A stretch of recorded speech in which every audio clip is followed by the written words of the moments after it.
You're listening to Dads, Diapers, and Drinks. 3 dads trying to lead their families well in a crazy world. So grab a drink, sit back, relax, and enjoy the show.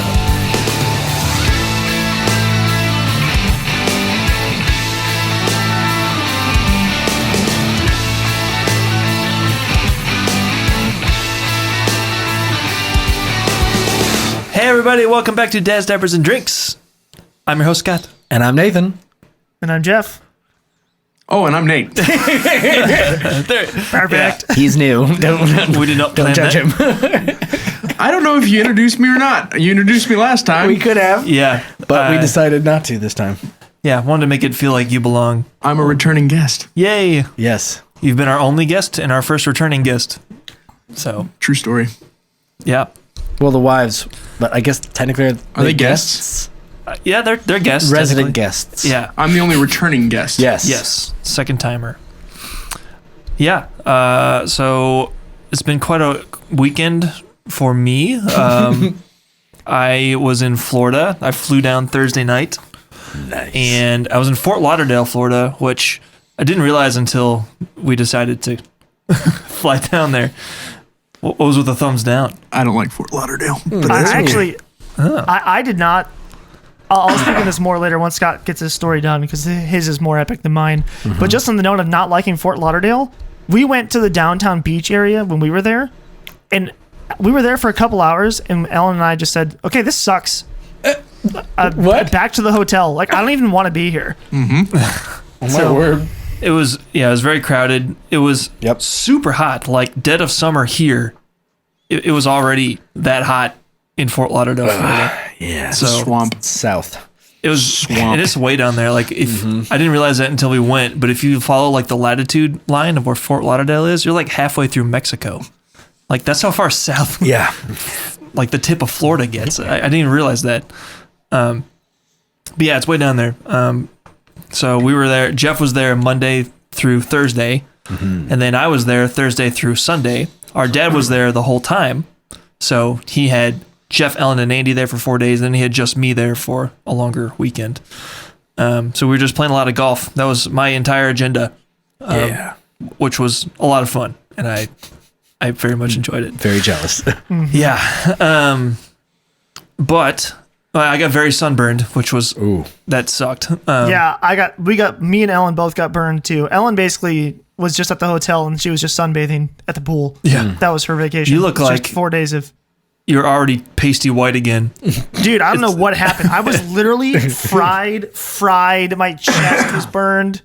I'm pasty again. No, Yeah. it's gone. Yeah, I'm still a little bit tomato-y, but it's starting to. It's kind of tan It's now. not too Like, aggressive. the burn doesn't hurt anymore. It's more like a roasted tomato at this point. Yeah, it's whatever. Sun roasted or Yeah, sun dried? sure. Sun dried tomato? Yeah, I'm a Sun-dried. sun-dried Sun-dried tomato. So the plan was for us to play, and we did. We played 36 holes of golf on Friday, 36 on Saturday, then 18 on Sunday, and then we flew not quite home. So we were exhausted. Like I don't even know if I want to do that much golf again. We've done that in the past, but That's 100 holes of golf. Is it? 36 That's- is 72. That's more Yeah. than the Honda Classic 18 played. Oh, I'm It's sorry. It's 90. 90. It's almost 100 90 holes of golf Almost 100, yes. in 2.5 days. Yes. Yeah, that's God. more than the professionals played that weekend. Yes, it is. They play 72. I played 90. Yeah. You're like, yeah, take that, professionals. In one less day, too. I started Friday. That's right. So anyway, we could have come home sooner, but we really wanted to play one more round of golf. There was a direct flight from Fort Lauderdale to Cleveland that left earlier in the day, but we booked a later flight that had a layover in Atlanta. This flight left at 7:50 p.m., arrived in Atlanta at 9 something, maybe 10. No, it was like 9:30 actually. Yeah, 7:50 arrives at 9:30, and then the next flight from Atlanta to Cleveland departed at 10:50 and then landed at like 12:30 or something. So Jeff was going to pick us up at 12:30, but the flight from Fort Lauderdale to Atlanta, the plane just didn't show up. It was delayed for 2 hours, Oh, my word. and we just completely missed our connecting flight, and we were stranded in Atlanta. So I have a lot of crap going down at work right now, and me missing today could not happen. So I'm like freaking out. Like, this is the worst time ever for this to be happening. But Delta Airlines, they made many mistakes. They put us up in a hotel, which by the time we got out of the freaking airport, which is massive. You should have just slept in. Atlanta, should have just slept in. should have slept in the terminal. We were following the masses, and everyone just is a lemming at that point. We're all exhausted. We're just walking out to the baggage claim like you always do. Not really, I don't know. No one's really processing anything. By the time we finally get out, like, to the shuttle and then wait 20 minutes for the shuttle to arrive, it is now 1 a.m. And the flight they rebooked us on from Atlanta to Cleveland left at 8:45 the next morning. So, like, all right, it's 1 a.m. We're not going to get to the hotel until 1:15, 1:30. And then we're going to have to wake up pretty soon and turn right around and grab the shuttle to come back and then go back through security. And I strongly considered just staying in the terminal, but we didn't. We decided to just go to the hotel, which I'm glad we did, because I got like decent sleep in a bed instead of on chairs or something. But so my dad and I agree, all right, we're going to meet in the lobby at 6:45 and then we'll get the shuttle, go back to the hotel, go back to the airport, do all that crap. So 6:44, I'm down in the lobby, like, Dad? Dad? Papa? Did you leave me? Daddy? So I called him. He's like, oh, did my alarm not go off? Oh, no. No, it didn't. Dad? Arise, father. Where are you? Get your butt downstairs. And he's like, all right, I'll be right down. And then in the meantime, a shuttle just leaves to the airport. I'm like, and I'm already like stressed because I have no idea how long it takes to get through the Atlanta airport. And so he comes down eventually. We get another shuttle that left like 15 minutes later. So it wasn't a big deal. And then we got through security again and did all that crap and flew home. Got home by 11:15. Oh, they put my dad's bags on a different plane and it went to New York. So we sat around the baggage claim for a while. Did not receive the bags. Then he's talking to the guy at the help desk for a while. And meanwhile, I'm like, I need to get to work now. Yesterday. So it's just, I don't have time for all this waiting around. So I was so mad at Delta for just the flight delay and then losing his bags, and it just sucked. So anyway, got home, showered, ate lunch, said hi to my wife and kid, and then ran to work. Then got home. I got to work at 1, worked until like 6:15, drove home, got here at 7 o'clock. Now we're recording a podcast, and that's it. I'm done. They're recording a podcast, and then I'm gonna sleep. How are you feeling with the podcast right now, Scott? Not real positive. I'm glad I'm drinking Coke and Malibu rum, which we are all drinking, and it's delicious. I love the crescendo to that story. It just kept getting more intense and louder. Yeah. No. My day was not anywhere. A weekend, everything. All of it was I'm not happy even for close you. to that eventful.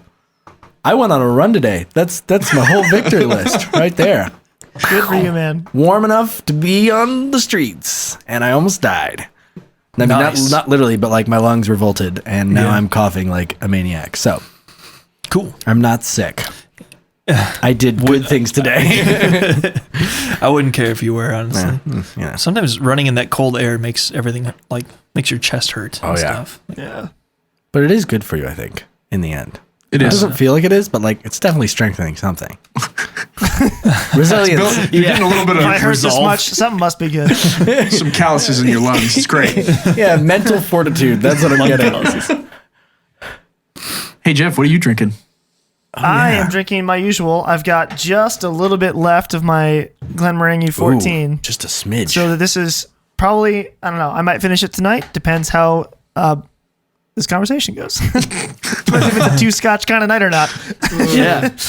we If it's a shall one scotch, I won't see. be. Yeah. So I had a less eventful weekend. I was in Fort Lauderdale. Only had like 2 sips of this, so I can't talk. For Italy. Yeah. So I was there during the week, and it was great. At first, I was really sad that I wasn't going to overlap with you, Scott. But then I got to the room, and I was like, I don't even know where the heck we would be if we had another person. Well, yeah, Dad said he was going to go stay with his anybody. Peruvian buddy that he met playing golf, who lives on the course. Oh.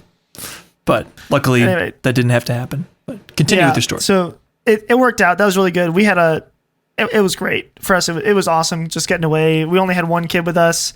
We got to get rid of the 2-year-old, which was fantastic. How did your in-laws do with the 2-year-old? Pretty good. She's alive. She had a little bit of camp butt. You know how when you go like on like church retreats and you don't poop all weekend? Oh, yeah. So Kelly didn't poop for like 3 days. And they were calling us like, is she okay? We're like, I don't know. That's bizarre, but it's technically not like wrong. I mean, Like, I do that sometimes, but it's like, I've done that. It's called camp butt. It's a thing. And then apparently she unleashed one as we were like returning that morning. So my father-in-law picks us up and he was like, you have no idea what she did to me this morning. Oh, man. Good job, honey. Nice one. So that was great. She did well. She didn't even notice we were gone. She was having a blast. Fantastic. So nice. that worked out well. But she started doing this new thing this morning. So we all know that Cocomelon is created by the devil. Yeah. And Yeah. it is torment the dumbest, parents. most catchy little tunes. And they use the same like 3 tunes over and over again and they just smash words in there and force songs out of it. It's like mashed potatoes in a conformer, just like get them in there. Yeah. Yeah. It's like the lottery wheel. You like pull the ball out. And here's the word you're going to use. Do that over and over. Yeah. Oh my word. So Kelly today was running around the house and she was singing a Cocomelon song. Did you spank her? Da da da da da da da da da da da. Oh, yeah. That little jingle. I like that. So she was singing that. She was making up her own words to it. Okay. So she'd come up to me and go, hello, daddy, how are you? And I would repeat, I'm good, Kelly, how are you? And then she would go to mom and go, and she was making up words. She'd go to her brother, she'd go to Andy and go, hello, brother, how are you? So she that's cute. figured out that this was a melody and that you could just slam any words you wanted into it. She figured out Cocomelon. She solved Cocomelon today. She is I was Cocomelon. very proud. That's It was great. fun. You're like, fantastic critique on the culture of Cocomelon. I appreciate you. Thank you. This is how dumb it is. A 2-year-old has made up songs of the same caliber. Yes, There it she is. actually did. Oh, golly. That's great. Were you going to say more about your Fort Lauderdale experience? Or Oh, I was just gonna.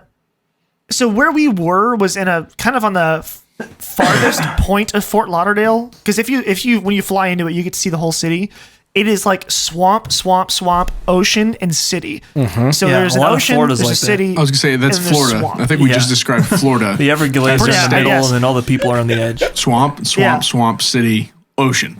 Yeah. Yeah. So we were our hotel room overlooked the swamp. We were as far from the ocean as you could be in Fort Lauderdale, which is the cheaper side and where I much preferred to be because we actually drove over to the ocean part, and it is just everything I dislike about cities. It is busy. The traffic sucks. You're in the complete ghetto area where I'm like, I would never get out of this car if my life depended on it. And then you arrive at the beach and it's all these ridiculously annoying bars with really, really loud music playing. And the first thing we do, we find a parking spot finally. We walk out. The first thing we see is a drugged out couple making out and taking like someone's like shirt off on the street corner. And we're like, okay, so welcome to Fort. We're here. So happy we came to the beach. And then we start walking on the beach. And the next thing I see is a young couple of girls, probably high schoolers, in ridiculously skimpy bikinis trying to take Instagram pictures of their butts. Oh, my word. So my dad and I are just going, okay, I think we should walk to another area. Like I can't be here. This is not This is not a good sample healthy for me. size. This is not a good sample. Yeah. So we walked down the beach a little bit, and we're looking at all these bars that are just completely stuffed with people. We found one that wasn't like overflowing. We went in there. Each of us ordered a drink, and we got some shrimp appetizer thing. Because we're like, we're at the coast. I bet their seafood's good. Let's get it. It sucked. It was $17 for shrimp. It was literally terrible. It was a buffalo shrimp thing, and it was literally shrimp covered in Frank's Red Hot. Oh my word! And it was $17. And then Dad got an old fashioned, and I got a mojito. My mojito was okay. Dad's old fashioned was the crappiest old fashioned I have ever seen in my life. It was $14. What in the world? Yeesh. We're just like, whatever, pay the bill. Let's freaking leave. I don't even want to be here. Let's just drive back to the other side of town where it's cheaper and better. The golf course is nicer. And we had a fantastic dinner at a brewery, like a microbrewery over there by our hotel. That was like 5 minutes from the hotel. It's like, why would we ever go to the downtown part? That part sucked. Drug addicts, chicks taking pictures of their butt, and overpriced bad food and bad drinks. It's like, okay, I'm leaving. Sounds like Florida. Yeah. Yeah. It's nice that you're able to figure it out really fast, though. It's not like you had to weed out a whole bunch of stuff that's just like mediocre. They just showed you all the bad right up front, and you were like, "I'm done." We were literally there for like an hour. Then we're like, "Let's just turn around and go back." Oh, that's great. Oh man, That's fun. Florida. And on that note, Is it time to shift gears? Just no clutch, jam it into second place. Yeah. Yeah, it is a little match weird. the revs. Let's go. So I guess we're going to go talk about guns now. I like guns. Yeah, That is why we brought Mr. Nate Hills back, because he knows a lot about guns. he knows some And things. I know pretty much nothing about guns. I know I used to play with cap guns as a kid. Yeah.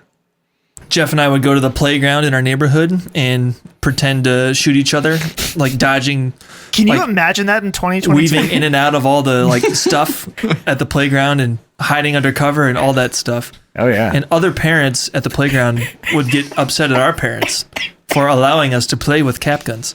Are you okay, sir? I'm making him laugh. I'm sorry. At Nate. Nate's like dodging cover, and then you just like turn it into a dance, and I was just caught me off guard. It's funny. Okay. Entertainment for the live. Anyways, Jeff and I played with fake guns a lot. Obviously, they're Nerf guns. Oh yeah. Played with those a lot. Freaking BB love guns and pellet guns were the BB next guns, pellet upgrade. guns, had those. Do you guys ever play airsoft? Yeah, we had airsoft guns. We were more into paintball though. Oh yeah. Yeah. I don't know. We never really got into airsoft. I know you guys are really into paintball for a while. Like it was like a really good year. It was. We actually, funny story about that. We just bought guns and didn't really know much about them. We just attached a CO2 canister to them and started shooting. Then we went to the fall retreat with our youth group. Oh, yeah? Where there was paintball, and they actually measured the force of the gun. I don't know what exactly they were measuring, but the CO2 pressure or something. And they're like, dude, your guns are way too powerful. Yeah, the regulator was basically off. Yeah. It was just like, and just here's basically CO2 canister pressure just right down the barrel. Yeah. Like this could break. They literally said this could break a mask if. We're like, no it's- wonder those hurt so much. Yeah, so we're like, oh, that's why this hurts like hell. You guys are so tough. Explains the bruises. Yeah. You guys are just like used to get shot. Someone shoots you. You don't even like doesn't register on the pain scale. So you're just like keep playing. Like I shot you. You're like, no, you didn't. What are you talking about? It didn't have searing I pain. trained for literally- this. We were breaking skin when we were being hit by our paintball Oh, I guns. We had bet. no Yeah. idea. We just knew there was a little dial on it. We're like, I don't know, crank it all the way to the right. That's right. I don't know. Wait, this makes it shoot better. More, please. More. It flies straighter when I do that. I'm sure it does. Yeah. Oh golly, that's so I remember funny. the first time we used them, it was just me, Scott, and our dad. We just did a free for all in our parents' backyard. And the first person to get hit was we shot my dad in the foot from across the yard. Yeah. And he was like, he stopped. He's like, guys, that hurt. like, what did we do? And then the next person to get hit is I got surprised by my dad around the corner of the house, and he shot me from like 8 feet in the thigh. And did you cry? I lost it. I was like 12. Oh my gosh. I can just see Jeff dropping like a bag of rocks.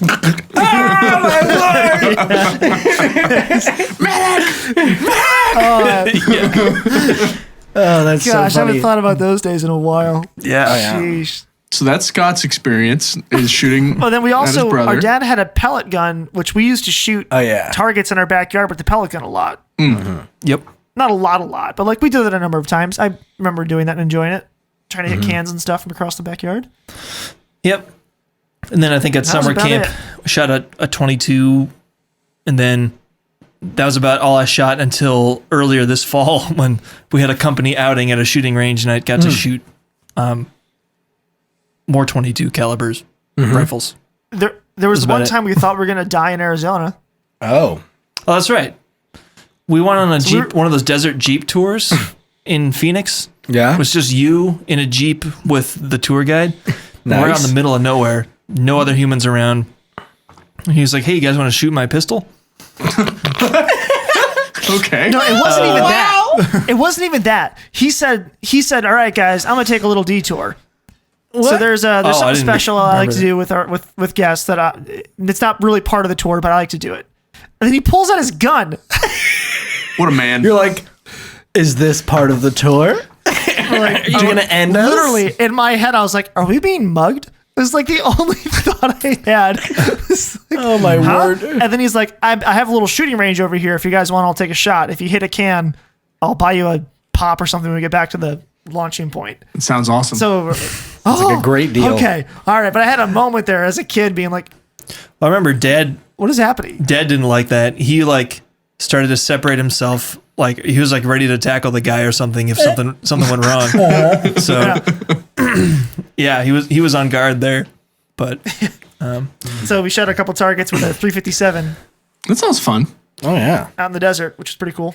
yeah, that's like the extent of my gun experience. I don't know anything about guns. Jeff, is yours So- about the same? So yeah, up until that point, yes. And then I've actually worked. Two of my bosses I've had in my life have been former Marines. So they've taken me shooting a couple times. So I've gone shooting twice with a former Marine who he brought a rifle of his, which was an M4 rifle, civilian type. I don't know the total specs of it. And he had two different handguns, one type of Glock, don't know what type, and then another pistol, which I didn't even shoot. He was shooting that one, never used it. So we went and shot those a couple times and thoroughly enjoyed that. And we actually got yelled at by the cops because we were shooting. It was in our parents' backyard because they have a lot of land. Yeah. So we went down into the ravine in my parents' backyard, the ravine back there, and we had some targets set up. We're shooting into the ground, and then a police officer walks like into my parents' backyard, and he's like, "What are you guys doing back here?" We're like, I don't know, shooting. It's like, well, your neighbors called to complain. We're like, is this illegal? He went, no. It's loud. It's loud. All right. Okay. Yes. Yes, Bye. it is. Should we stop? And he's like, I'd like you to. Would be nice. Okay. So we stopped. And then my boss at the time, who was a Marine guy, walked over to him and was like, I don't know, talked to them. Was like, hey, it's okay. She showed him like he has like some sort of ID. I don't know what the heck. I don't know what he had. Showed him something in his wallet. It was like, I know what I'm doing. It's okay. But like talk to the cop or something. But that was kind of funny. And then I recently purchased my own handgun. I have a Walter, what is it? P2022, 9mm, which is about 8 feet behind me in a case on the top shelf. Leave it in the Of my case. closet. Boy. And it has remained there since I bought it. So Yeah. But you got it. I have it. It's in there. It's in there. That is the extent of my gun experience.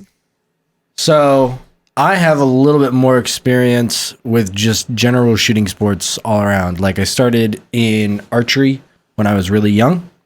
I did that for a while. I was actually really good at it. And then I just kind of, had other interests. So I just let that go. At the same time, I was in 4-H shooting for both rifle and shotgun.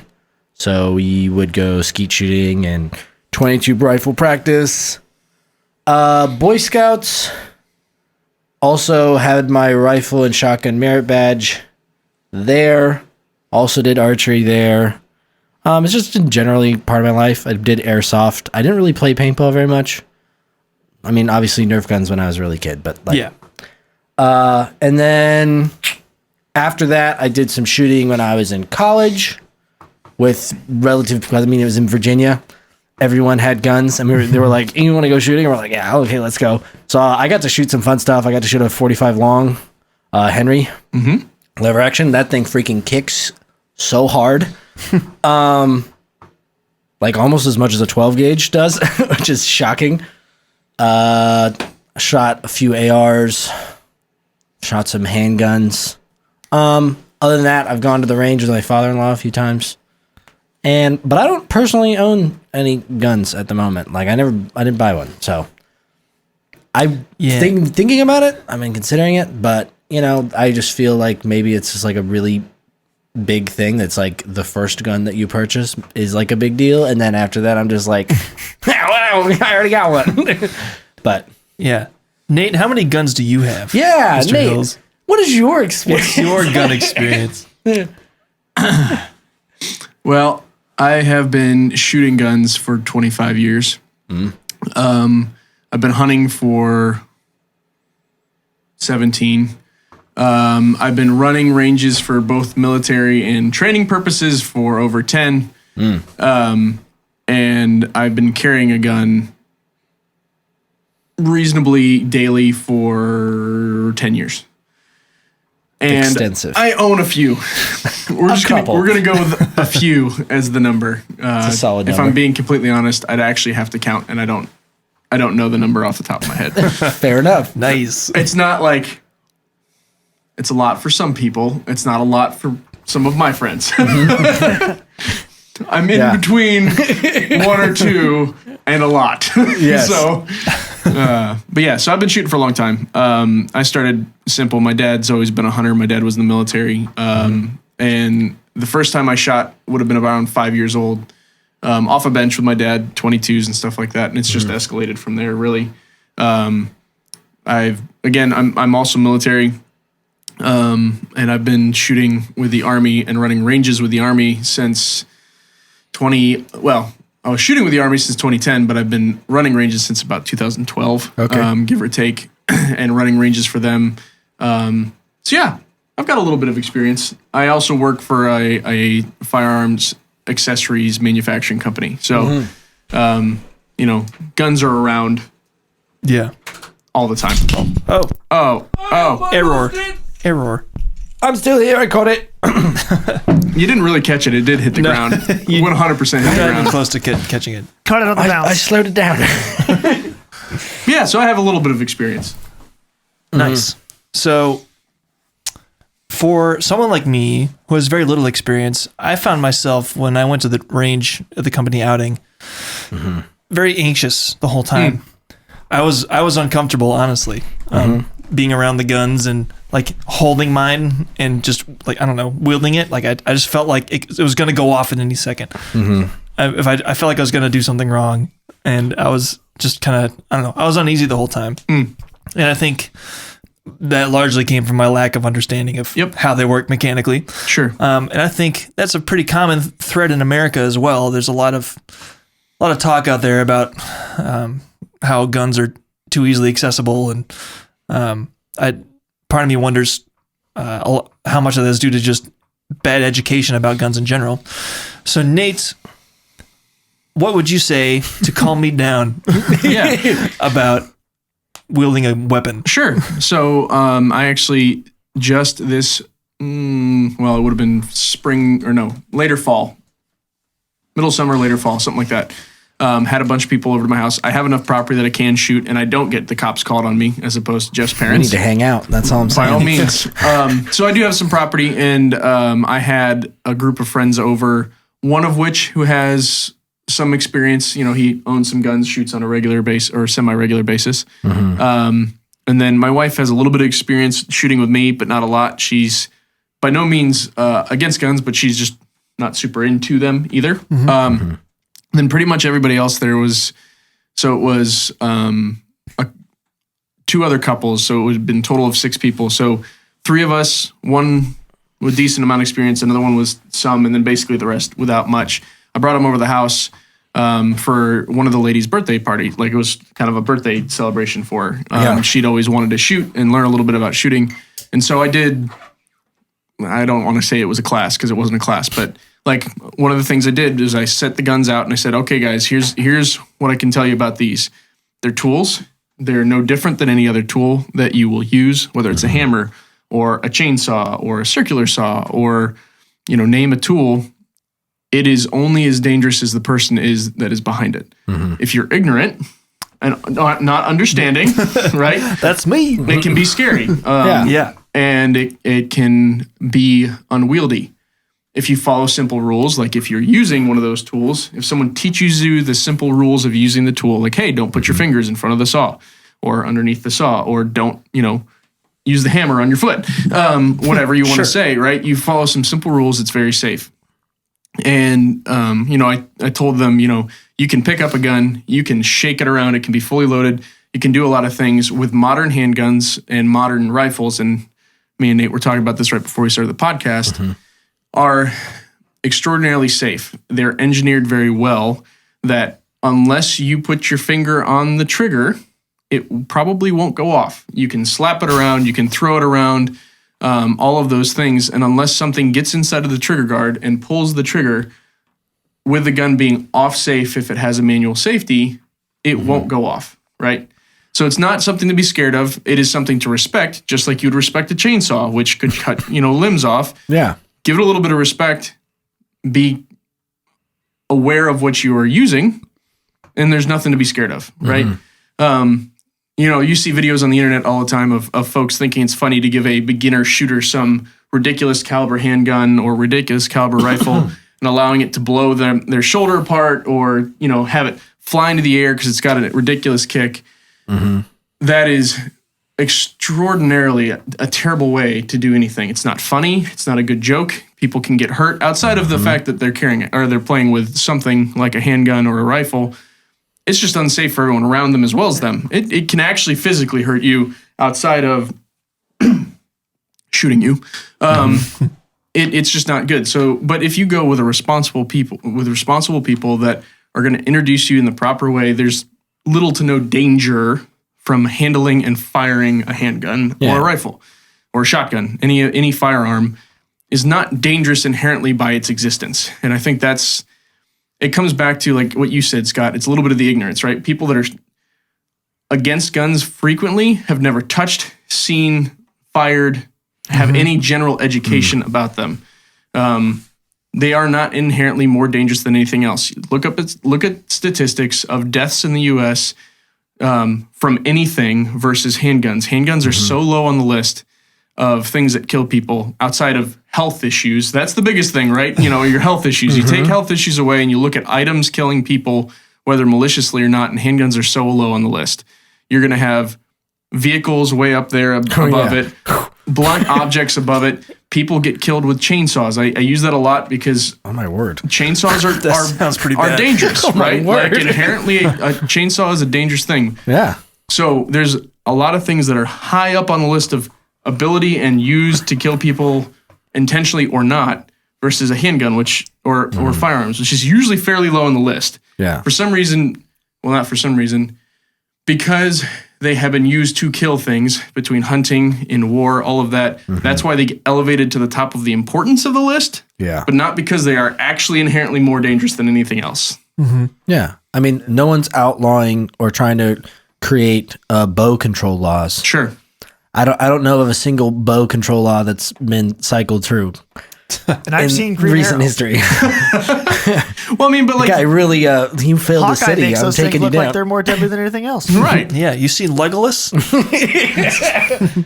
Infinite arrows guy. That guy. So nothing inherently dangerous. You just need to go with somebody that's willing to take a novice along and teach them. That's all. Yeah. Okay. So I have a question. Yeah. I have only ever been like unofficially trained on guns by personal friends who have taken me shooting and taught me the basics of how to handle a firearm and how to appropriately use it on a range, stuff like that.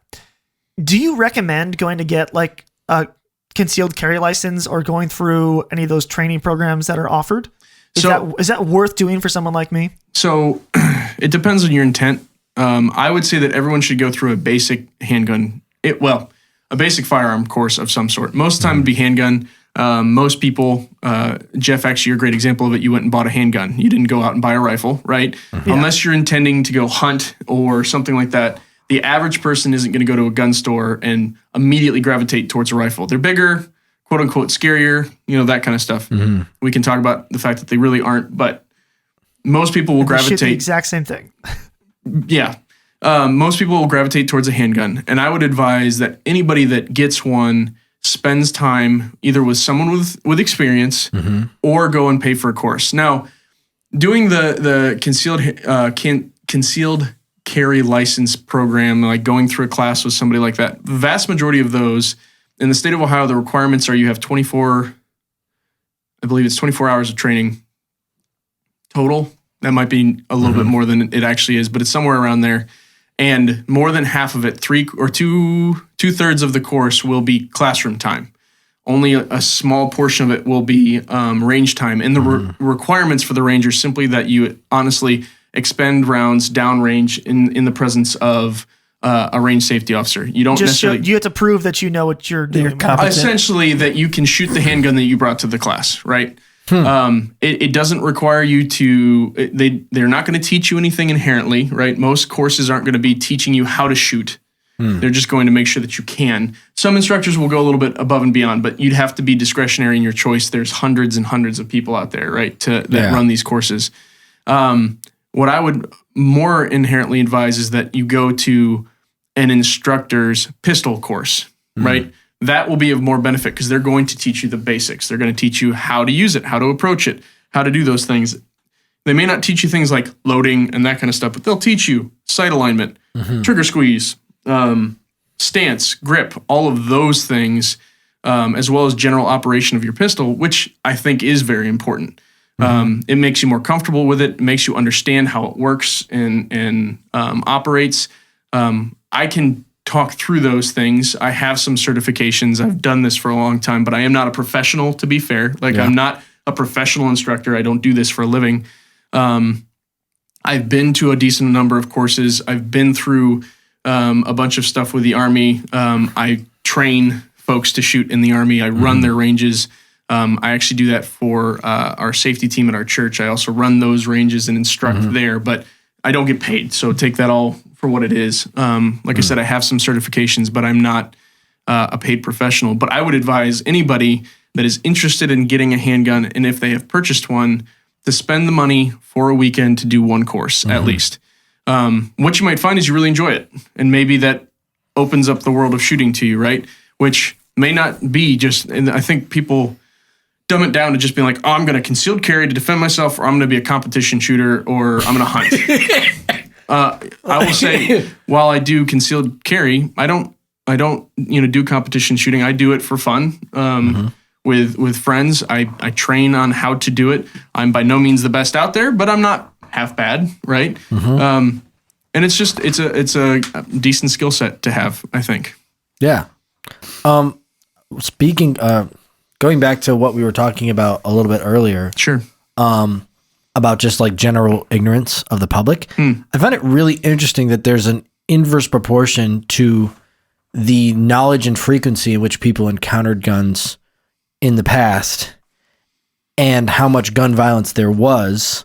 I mean, aside from just regular violence, and how much like violence there is now surrounding firearms and how much focus is on it, even though it's so much more regulated as a whole.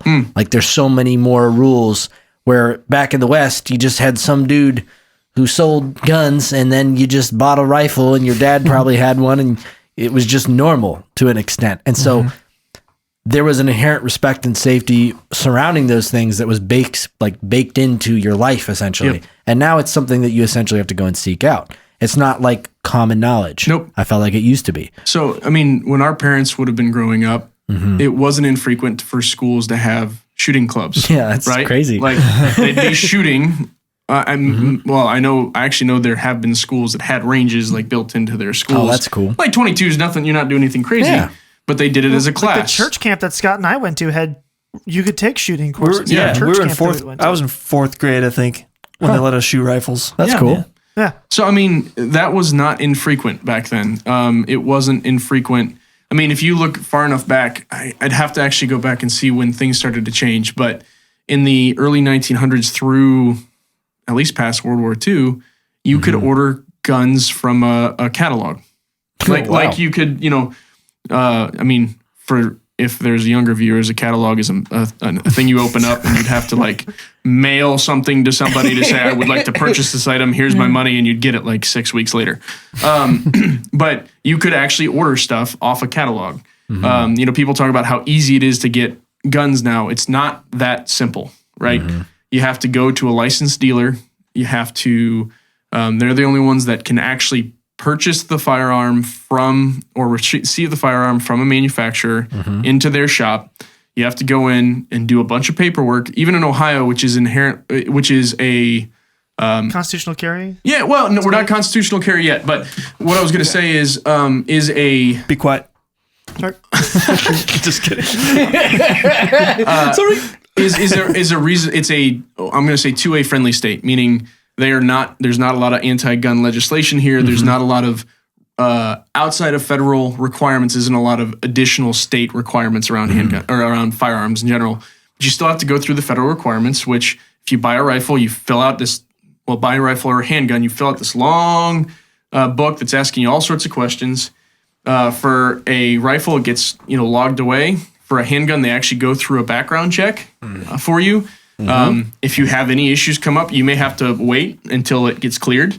If you don't, generally speaking, you can walk away that day with it, no problem, usually within 20, 30 minutes, depending on how busy it is. But it's not as simple as walking into Walmart and walking out like you would a frying pan, right? It's not. It's not easier to get a gun than it is to vote.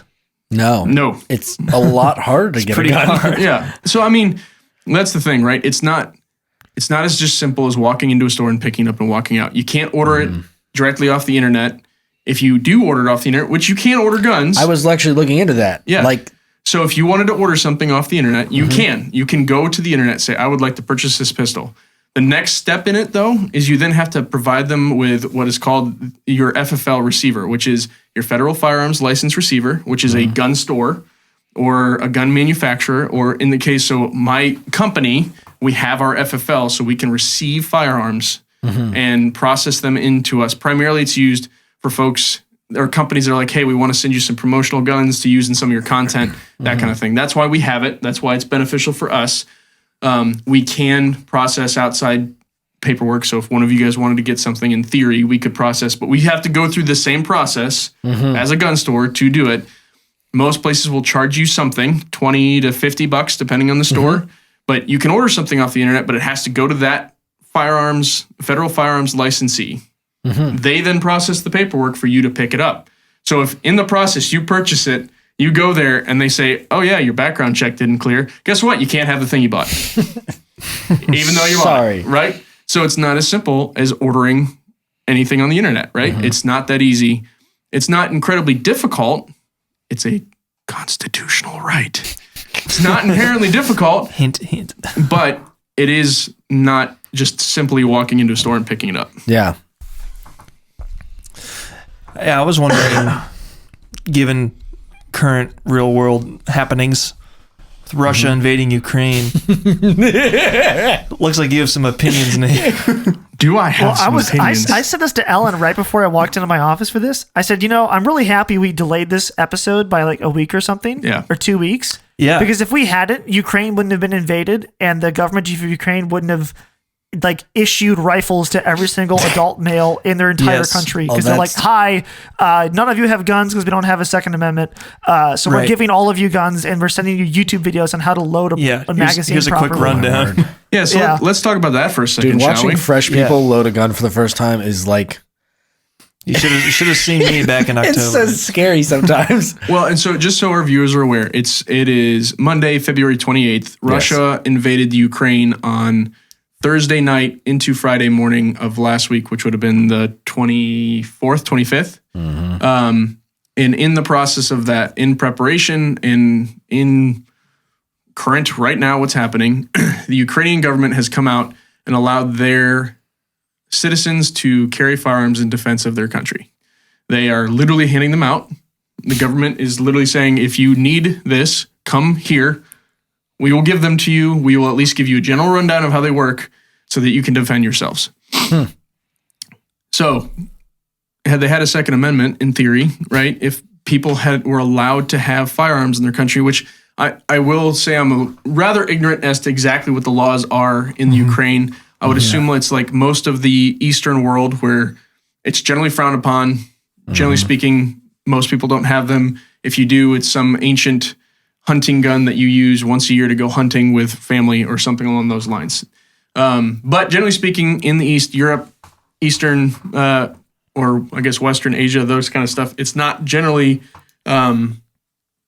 socially acceptable to own a firearm. And we're watching these Ukrainians trying to figure out what the heck to do with these guns that are being given to them, which, hey, listen, good for them for picking up arms. I have a lot of respect for it.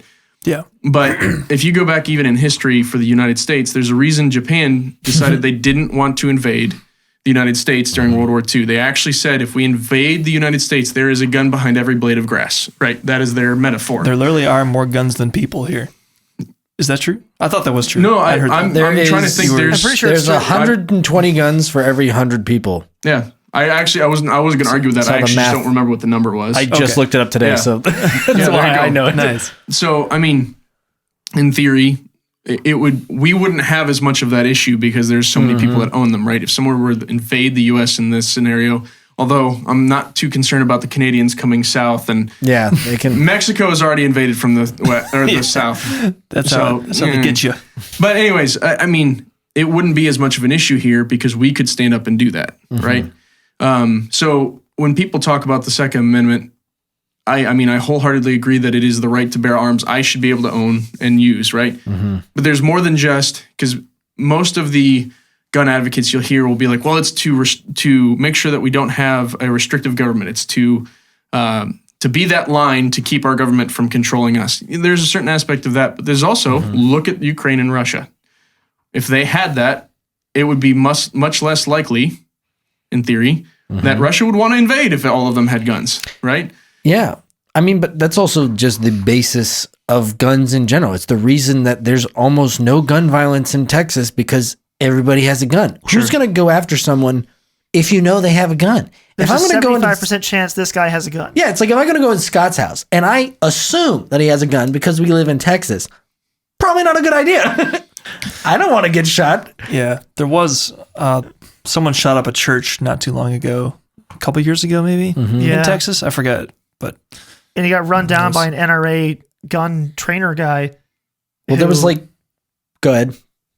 The story was, as far as I remember, it was an older guy. He was a retired gun trainer for the NRA, or range. I don't know, ran his own range or something like that. And some guy showed up at a small church with a handgun and shot like 10 people or so. And this guy ran out of the church, ran to his house, which was like 2 doors down. No, my word. Got his, I think it was AR-15. It was an AR. Got his AR-15 out, saw the guy get into his truck, ran out into the street and shot him twice from like 100 yards. And I don't know what it was a good enough range shot that people on the conservative end were like, "Yo, props to this guy. That was a stinking shot that he just hit." And a moving target. Yeah, too. stood down a guy in a moving vehicle basically with his rifle and stopped him before he could get away. Yeah. So Yeah, so I mean, that was the story to my recollection. from my perspective, that is the benefit of the Second Amendment in a lot of ways. There is a lot of argument over what is legal, what's not. I would say that I'm unfortunately intimately aware of what's going on for all of that stuff. And Yeah. I am an advocate for us as civilians, quote unquote civilians, to be able to own essentially anything we would like to. There is benefits and everything to owning things that the government can own. So I actually just saw a tweet today, and it was supposed to be funny, and it is funny, but it was, so how many people, if we were invaded and the government were to say, hey, come here and get a gun to do it, how many of you guys, pointing at his audience, would go get it and say, you've never used a gun before. And I 100% would raise my hand to get another gun from my government that was most likely fully automatic, which I can't legally own as a civilian, right? Only businesses can actually purchase that. I would not be able to own it. 100% would go get one because I'm allowed to now, quote unquote, under this invasion policy. And I would not be giving it back.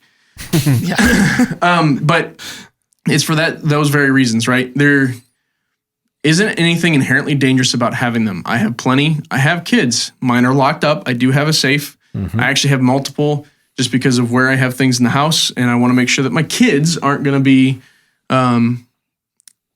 unreasonably exposed to danger because they are ignorant and don't know the difference, right? Yeah. I have a 3-year-old and a 1-year-old. Both of them can walk now. The 3-year-old loves to play guns with his Nerf guns. He thinks it's the greatest thing in the world. And I love to play with him, but I also don't want him to mistake one of my real things as something to play with. It's not a toy. And that's one of the other benefits, right? So to link it back to the podcast, being a dad, my son will start to learn to shoot here in the next year or two. It'll be basics. It'll just be fun. It won't be anything crazy, but that's when I did as a kid, right? My dad started bringing me to the range at 5 years old. We were sitting on a bench with a rifle, dad's arms over mine, making sure nothing bad was going to happen, one shot at a time, nothing crazy. But that was my experience. That's when I was started. And he was like, we can go do this whenever you want. We can, quote unquote, play with daddy's guns anytime, but daddy has to be present and he will make sure you're safe and we'll go do it together. Right? Yeah. It's kind of that whole thought about like, I don't know if the word is exposure therapy or, you hear parents talk about having their kids drink alcohol in their house at a young age, right? That was our experience. Yeah. So instead of, keeping it sheltered and keeping you away from it so you hit 21 and you want to go drink and go crazy or whatever. In the case of guns, instead of making it this secret taboo thing that makes it interesting because it's secret and you're keeping it away, if you say, yeah, dude, we can take these out, we can look at them and we can touch them and go shoot them. How's the war on drugs going? Same idea, right? I mean, once you say things are illegal, then the demand goes way up. Right. Yeah. And especially the illegal demand. Right. Yeah. So that's my idea behind the gun thing, right? And everyone's different. I have a good buddy of mine. He's got 2 sons. His oldest is just turned 6 or 7, and he's going to wait until he probably turns 10, right? Yeah. But he's also a guy that bought both of his sons. They had a birthday gun, quote unquote. When they were born, he had purchased a gun that he will at one point give to them, right? Yeah. So he's by no means scared of guns. He doesn't want them, but he's got a different threshold. Yeah. For me, I'll do the same thing my dad did with me, which is, yeah, bud, come on, we're going to go shoot together. It was fun. It was never, again, there was no pressure. There was nothing crazy about it. It was just, let's sit on this bench. We'll shoot a little bit, and then we'll go get ice cream or something. You know what I mean? It was something along the lines of expose them young, teach them the rules of using it so that it is a tool, something that can be used for fun, but then also teach them the importance of it. Yes, it's a tool that it can also be used to protect. My son will see me take my gun because I do carry one on a regular basis. He's seen me take it out and put it in the safe. And he'll be like, what's that, Dad? I'm like, it's my gun, bud. It's a tool to protect people. He knows that is for protecting people. He's 3 and he can say that.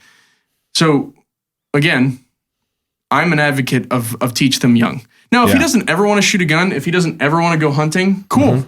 Good deal. If he wants to go play sports and do that stuff, that was never something that I did. But if that's his interest, then let's chase that, right?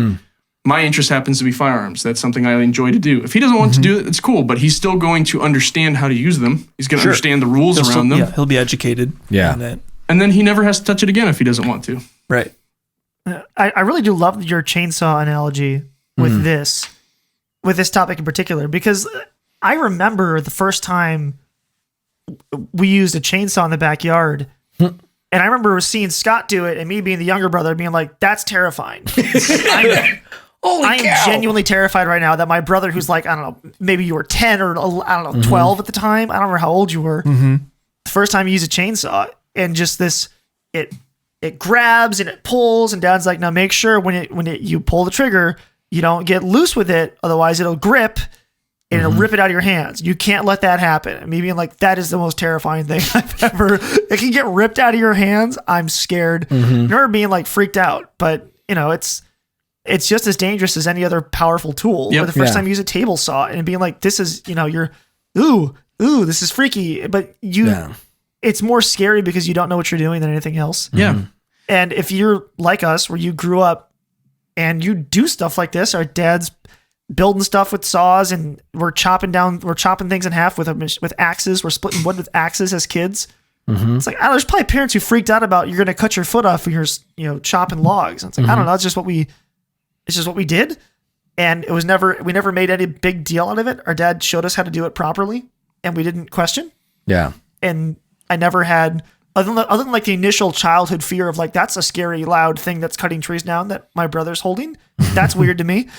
But like, as soon as you learned, it was never anything freaky. And I've never had any inhibitions about using power tools now as an adult. Like, we had to buy like a tile cutting saw. We had to buy a giant chainsaw to cut cement. And I was like, okay, none of that freaks me out now because I have enough general experience because I grew up doing stuff like this with our dad to be freaked out by anything. Well, I mean, and it works.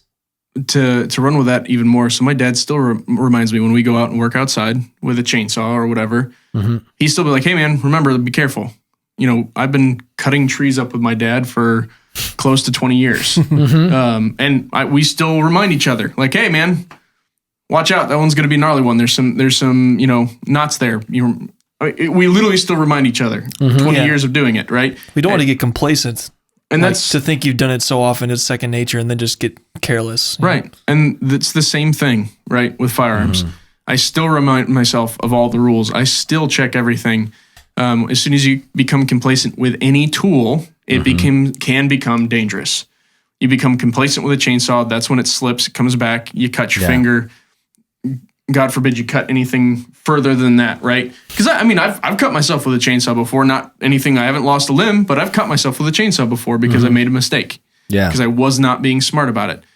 That's reality of any tool. A firearm's no different. And so that's the interesting.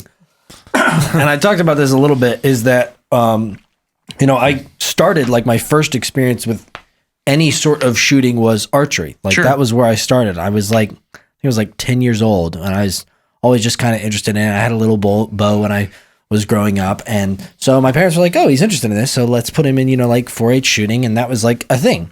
And the cool thing about that is, I think there is something to understanding like that there is like this tool is extremely powerful, and it can destroy things. Yep.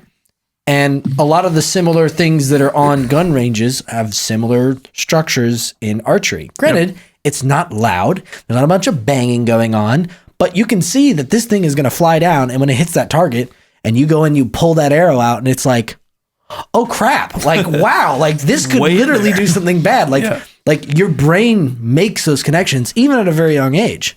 And I think it's very similar, like even with going and shooting guns when you're younger, you're like, oh, this is dangerous in the sense that anything that's down there could very well be destroyed. And you can't recover it. There's no way to undo that. And I think that's a very important structure to learn at a young age, that there are certain tools, there are certain things. Like even with the chainsaw analogy, you slip and you hit your leg with that chainsaw because you're not wearing the proper protective gear. You don't have a leg anymore. You can't unsaw your leg. It's gone. Just like in reverse. Wow. There's so many times in life where I wish I could hit Control Z. Like, no, I really can't undo what I just did, can I? No, that's permanent. And honestly, it can be summed up, right? There's the 4 gun safety rules, right? Always keep the gun pointed in a safe direction. Always keep your finger off the trigger until you're ready to shoot, which goes back to it won't shoot unless something presses the trigger. Know where your target is and what is beyond it. So you can't Control Z it, right?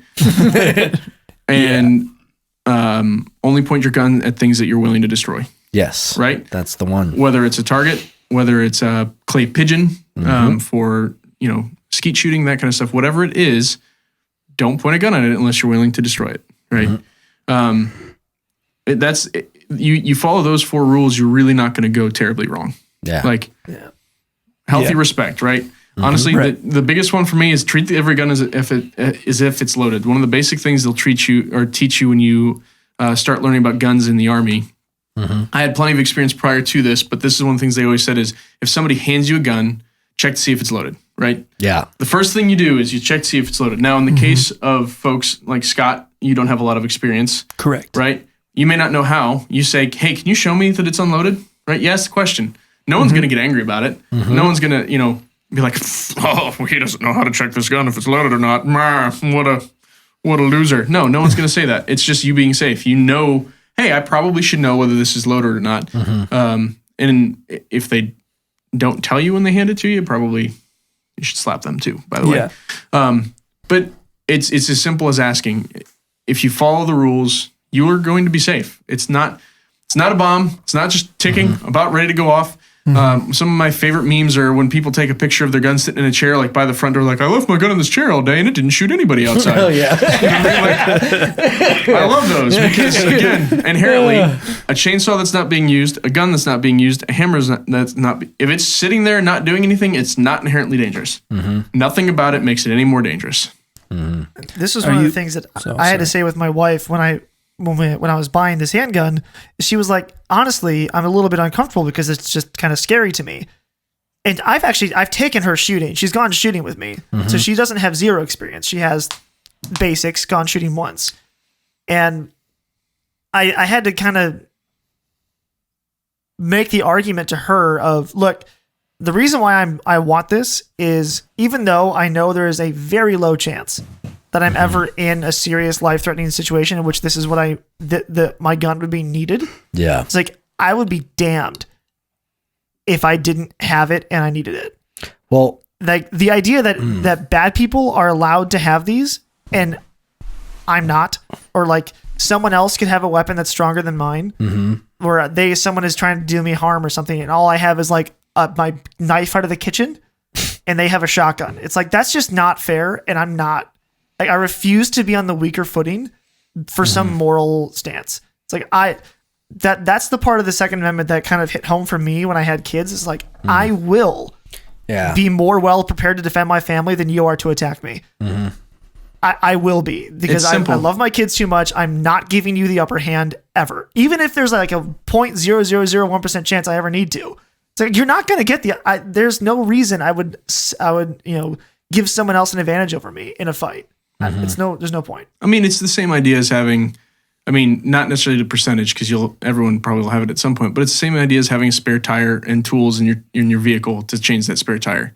Again, percentage is higher that you'll have a flat tire at some point, depending on how long you've been driving, right? But you'd rather have it and never need it than not have it at all, right? Like, than need it and not have it. Yeah. No, I was just thinking about that same thing because I was thinking about the wave of dread that would go over me if I was in the situation. And something even happened very recently that I went full fight or flight mode. We had the giant ice storm that happened.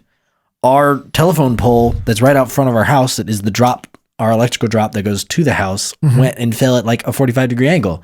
So the cables were in the street. Like, they were like 5 feet off the ground across the street, like a giant tripwire, essentially. Yeah. So Katie and I are laying in bed, about to go to sleep, and all of a sudden I hear on the door of the house. And I'm like, what's that?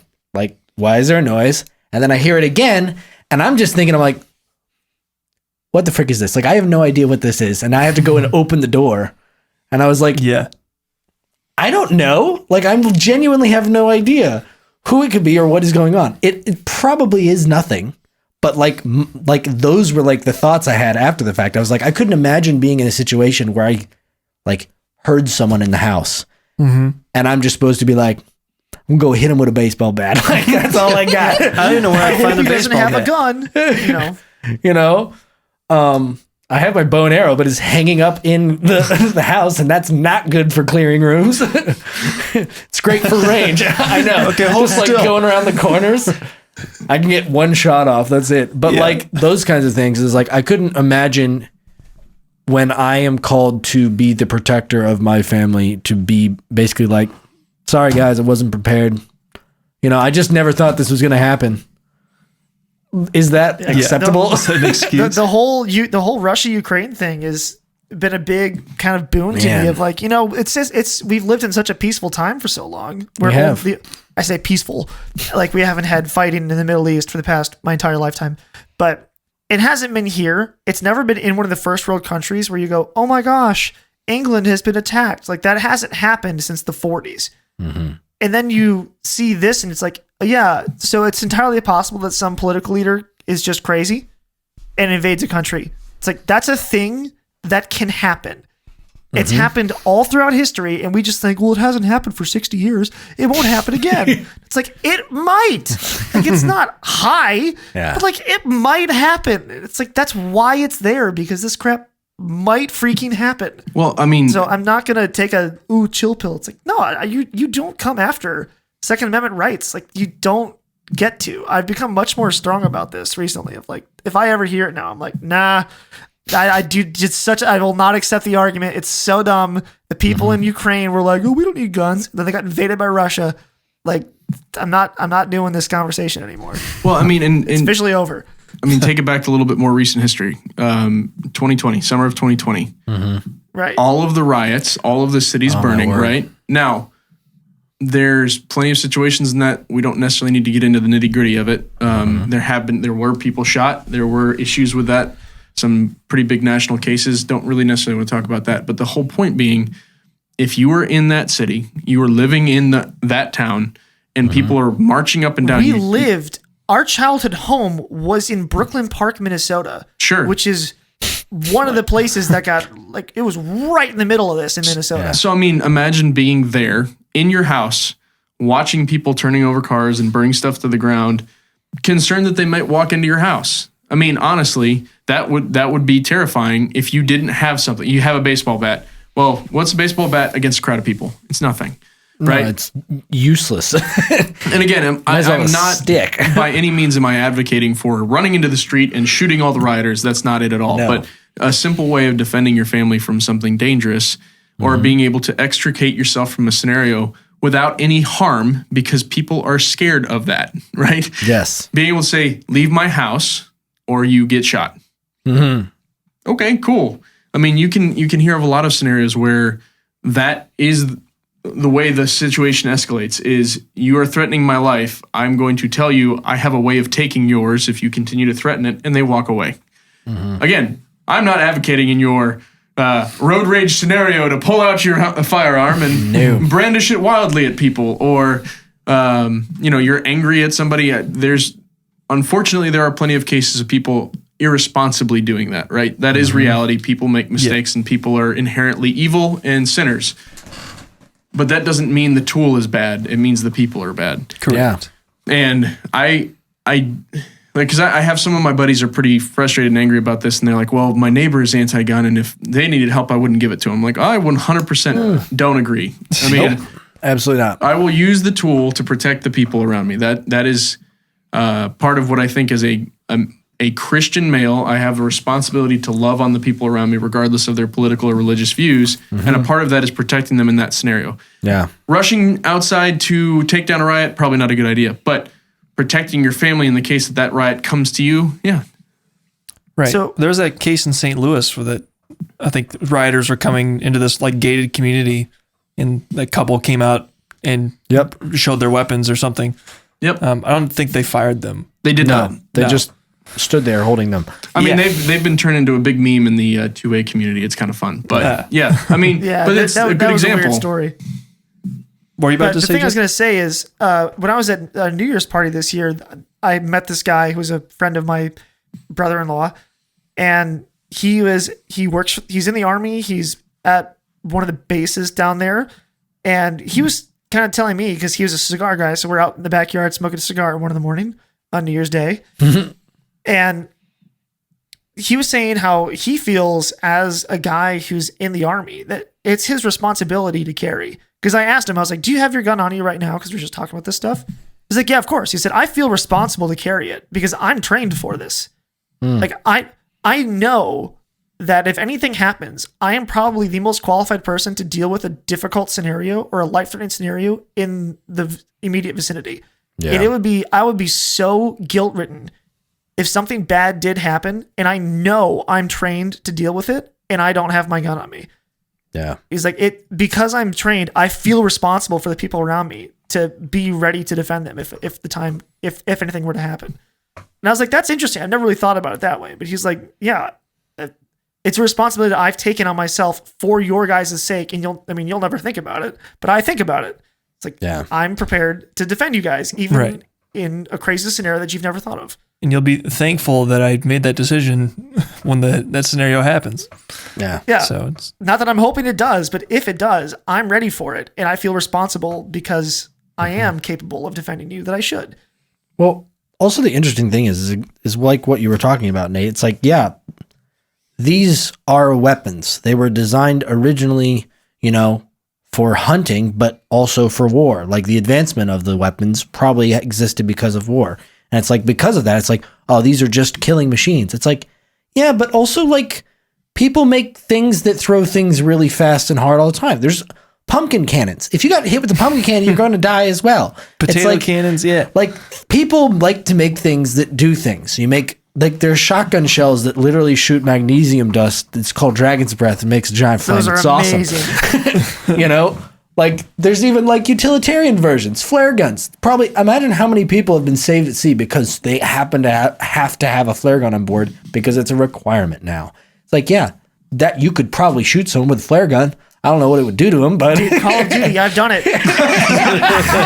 I would certainly There's an imagine it would be achievement for it. I uncomfortable. got it. yes, certainly. But like there's such a variety. There's shotguns, there's bush guns, there's pistols, there's rifles. There's so many of these things, and they are all fundamentally tools, and how they are used is entirely the basis of it. It's not the tool itself, and it never was. I mean, think about all the people, like even like people that go hunting. Like you've been talking about hunting. It's like there's people that can go and hunt. It's like, oh, we don't want all these mass farming of cows and stuff. It's like, oh yeah, well I hunt, deer or elk, and oh yeah, I shoot an elk and I get like 2 elk and I'm good for the year for my whole family. Oh yeah, I'm not even part of that system.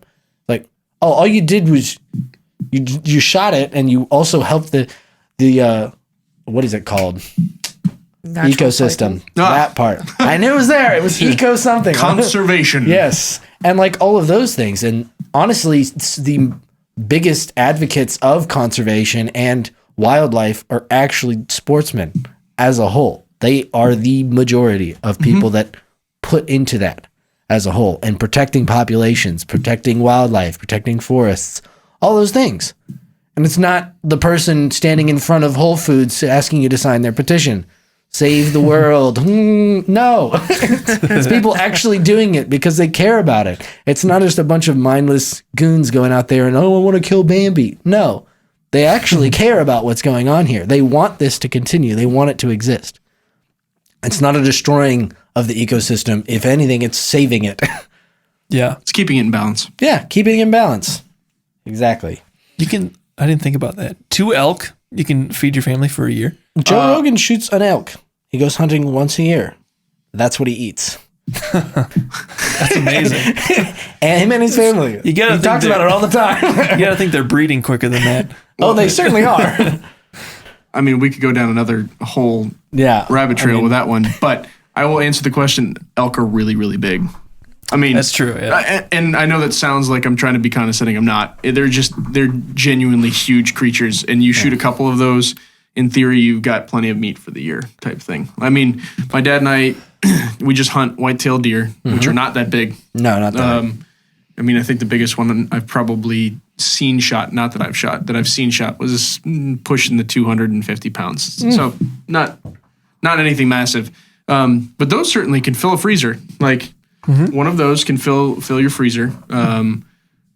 So yeah, I mean, you can definitely feed your whole family off an elk for quite a few months for sure. Get a couple, you wouldn't need to buy any red meat for the rest of the year if you didn't want to. Yeah. I will never forget one of our neighbors in Minnesota. Yeah, he popped was into a my hunter. head too. And I remember as a kid, I mean, this is when we were living in Minnesota, we were little kids. I was like 4th grade. It was the last year we lived there. My dad was like, hey guys, you got to see something. Because he saw that our neighbor had gone hunting and killed some deer. So we walk over as he's hanging the deer in his garage and the Starting the underneath field them. dressing. And he's starting to skin them. We watched him skin the deer for a little bit. Oh my word. And I remember being like, both freaked out and like, this is kind of amazing. Yeah. What a man he How is. to Look at him. process this. But I remember seeing Yeah. that as a kid and thinking that's kind of like nasty, but also like really cool. Yeah. That's like meat. That's it. That's red Yeah. meat. I see it. It looks like the stuff my mom makes, but it's hanging That's- from a garage. Hey, you're just seeing the earlier stages of how it gets into Yeah. your fridge. So I mean that just goes to show another way that firearms or archery in this case, you know, for you, like that can help your family. Like owning a firearm, whether it's something like that, can help your family, can help you feed your family. One of my things my dad really enjoys to hunt. That's one of his. I would say that's like he gets to hunting. That's his Christmas, right? Is getting to hunting in the late fall, early winter time. And he takes what he can get, meaning like if he can shoot as many deer as his licenses, because he'll hunt in both Ohio and Pennsylvania, allow. He likes to completely tag out. But he's not hunting for a trophy. He's not looking for the biggest buck he can get. I mean, he'll shoot for some cool antlers, don't get me wrong, but that's not the goal, right? He's out there to be in nature and to get to hunt. But he usually if I don't get a deer, which unfortunately happens more often than I care to admit, he'll give me some venison. He'll share it with my sisters who also have their own families. And then there's been families in our area that he frequently will give deer to because they like venison, but they either can't get out to hunt or they don't hunt. And then the other half of the time, he'll pay for the deer to get processed. And all the butchers, at least in this area, know people that need meat. And he'll say, just give it to them. I'm paying for the processing, but just That's awesome. give them the meat. You know what I mean? And that the whole idea, but he's taking care of people, right? Yeah. And the way he's doing that is because he owns a gun. Correct. Yeah. And he can shoot it with it, right? So I don't Especially know. when you look at stuff going on this year of like supply chains completely shutting Yeah. down and grocery stores running out Yeah. of food. It's like, dude, the ability to walk into the woods, kill a deer, take it to the butcher, get it prepared, and then give it to people. It's like, that's a legitimately valuable thing. Yeah. We don't think about how fragile the whole thing is, but like if a couple truckers decide, we're not delivering today, like the food runs Yeah, out. seriously. So I mean, pretty big deal to be able to self-sustain. yeah. So I look at it as a way of keeping my family safe. In some ways, sustaining my family, and genuinely, it's fun. Like Yeah, it everything is. else aside, Yeah. it is fun. It is just- genuinely fun. It's just thrilling firing a powerful weapon. And of course, you guys are by all means welcome to come by the house anytime. I am super down I'm for that. literally going to take you up on that. By all by means. the way. Hardcore. By all Yeah. means. Just need Yeah. to. We definitely have to do a dad's diapers and shooting. yeah. There will be no drinking. Dad's diapers and That's guns. why There's no dad's drinking, diaper but and dad's shooting. diapers and shooting. Yeah. It goes back No to those. drinks. That isn't in the 4 firearm rules, but we'll add that one in. It's the 5th unwritten one is one. just don't drink and shoot. That's Yes. just dumb. No beverages. Yeah. You can drink after you finished. Afterwards. Yeah. Yeah. Celebratory drink. I don't know. Yeah. All right. Well, it feels like we just wrapped up. Yeah, basically. Yeah. Well, we got a lot out of that one, so I'm feeling good. I mean, I feel like there's even more than. It probably is. I had But, more questions, but I don't even want to open up any more. It's been a cans of while, worms. yeah. Yeah. Sorry. So it's all good. I can No, talk it's- about this it's great. forever. Yeah. I appreciate your true insight and experience. Yes. I like it when you're on because I just get to sit here and listen. Scott's like, I get to be an audience member Yeah. this time. I will say, Bethany, my wife, Bethany's Yeah. feedback from the last time I was here was Scott didn't say anything and you talked the whole time. Well, good thing we didn't do that again. Yeah, It's a real shame that I didn't said, happen. I said a lot more this time. But Yeah, no, I got in trouble for taking over your podcast last no, time. it's okay. Well, when we talk about things you know about, I mean, yeah. Yeah.